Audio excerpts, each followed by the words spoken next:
Subscribe کریں ہمارے channel کو اور بیل آئیکن کو کلک کریں تاکہ ہماری ہر نئی آنے والی ویڈیو آپ تک بآسانی پہنچ سکے۔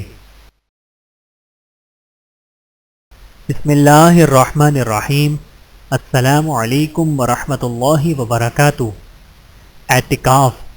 اعتکاف کرنا سنت موقدہ علی الکفایہ ہے۔ مطلب یہ ہے کہ اگر گاؤں یا بڑے شہر کے ہر محلے کی کسی مسجد میں اعتکاف نہ ہو تو سب گاؤں اور محلے والے گناہگار ہوں گے۔ اعتکاف کی روح حاصل کریں۔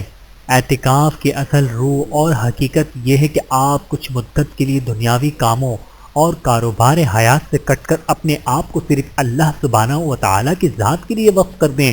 اہل و عیال اور گھر بار چھوڑ کر اللہ کے گھر میں گوشہ نشین ہو جائیں اور سارا وقت اللہ تعالیٰ کی عبادت اور اس کے ذکر و فکر میں گزاریں۔ اعتکاف کا مقصد بھی یہی ہے۔ اس کے ذریعے انسانی زندگی ایسے سانچے میں ڈھل جائے کہ پھر ساری زندگی اللہ تعالیٰ کو اس کے احکامات کو دنیا کی ہر چیز پر فوقیت دینا آسان ہو سکے۔ اعتکاف کی یہ روح اسی وقت مل سکتی ہے جب یکسوئی کے ساتھ 10 دنوں تک امور دنیا سے حقیقی کنارہ کشی اختیار کی جائے۔ بدقسمتی سے آج کل موبائل فون نے یکسوئی ختم کر دی ہے اور لوگ اعتکاف میں بیٹھنے کے باوجود بھی موبائل کے ذریعے اپنے مشاغل اور کاروبار زندگی میں مشغول رہتے ہیں اور یوں وہ اعتکاف کی روح سے محروم رہ جاتے ہیں۔ لہذا دوران اعتکاف سست چیزوں سے عارضی کنارہ کشی اختیار کر کے اللہ کی طرف متوجہ ہونے کا نظم بنائیے اور سوشل میڈیا اور دیگر اللہ سے غافل کرنے والی چیزوں سے اجتناب برتیں۔ اعتکاف کے فوائد۔ نمبر 1، اعتکاف کرنے والے کے لیے شب قدر کی تلاش اور اسے پا لینا آسان ہو جاتا ہے۔ نمبر 2، تہجد، شب بیداری اور تلاوت کی عادت پڑ جاتی ہے۔ نمبر 3، مسجد سے انسیت پیدا ہوتی ہے اور معتکف کا دل مسجد میں اٹکنے لگتا ہے جو روز محشر اللہ کے عرش کا سایہ پانے کا ذریعہ ہے۔ نمبر 4، دنیا سے یکسوئی، اللہ کی طرف توجہ اور ذکر اللہ کی توفیق نصیب ہوتی ہے۔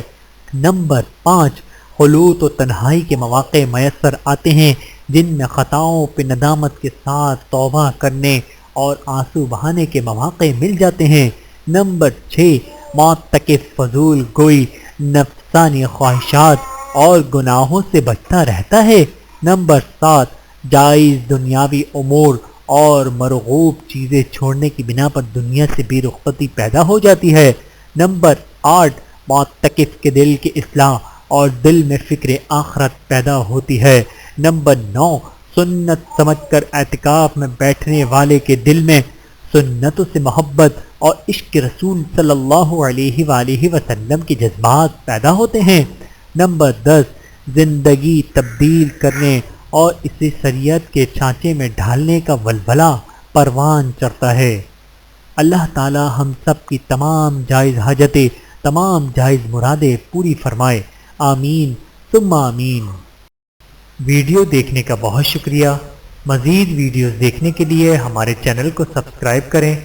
اگر ویڈیو پسند آئے تو لائک کریں۔ اچھی بات کو دوسروں تک پہنچانا صدقہ جاریہ ہے۔ جزاکم اللہ خیرا کثیرا۔ اپنا اور اپنے پیاروں کا بہت زیادہ خیال رکھیے گا اور مجھے دعاؤں میں یاد رکھیے گا۔ Take care. اللہ حافظ۔